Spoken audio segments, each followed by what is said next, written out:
Hey, title of this live is exposure. Now, I don't often post on my personal page. I'm always posting stuff, especially lives, on my private pages.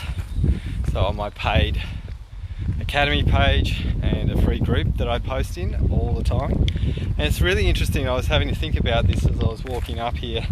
I probably do about between 10 and 12 lives a week. Now, the scariest place to do this is actually on my personal page, and the reason why is probably because I know family members and people who don't know what I do are going to see it, right? And the question is, are you guys frightened of that? You know, sharing what you really do to and friends who may not know who you are, what you are, and why you are. It's really common. A lot of people do this. I don't know whether the sound is going to be any good right now because I'm in my old stomping ground at the moment in Cook, in Canberra, where I used to live. And it's really interesting going into you know, an old area where I was my old self, and I used to hide. You know, when I used to live here, I used to be scared of talking in front of everyone. I hid from year 7 to 10 so I didn't have to do a talk in front of the class. I was terribly shy in groups, and if I was told that I was going to be setting up an academy and doing lots of speaking in front of people, I would have laughed at you, said no, that's definitely not me.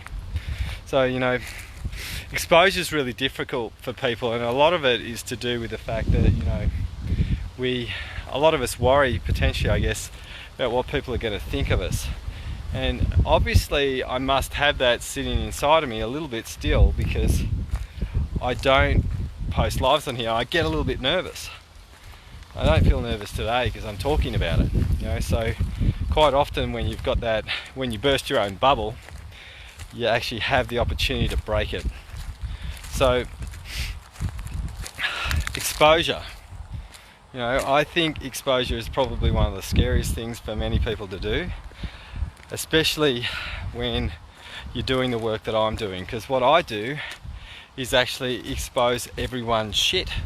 I expose everyone's stuff, and people are actually quite frightened of it. So people in my group, in the academy, feel safe enough to do that. They probably wouldn't share a lot of the things that they share in other Facebook groups with how openly they share in mine, simply because we're frightened of vulnerability and frightened of being honest.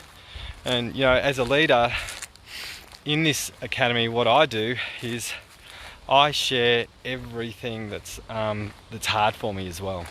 You know, and a lot of leaders don't do that. I see it in their eyes where they are, but they don't want to expose those very things. So, you know, a lot of leaders put a mask over the top and don't really share their vulnerabilities, and then you get to see their vulnerabilities on the sidelines. I've worked with lots of leaders, and that's what people do, you know. So I don't want to do that as a leader. I want to share, you know, all the parts of me that are nervous and frightened, because that has made all the academy members feel like they can do it too.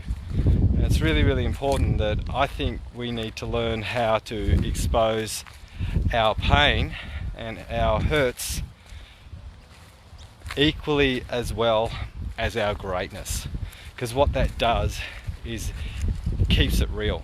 And I think that's what's really important. So when I decided to do a leadership academy, I wanted to do it different.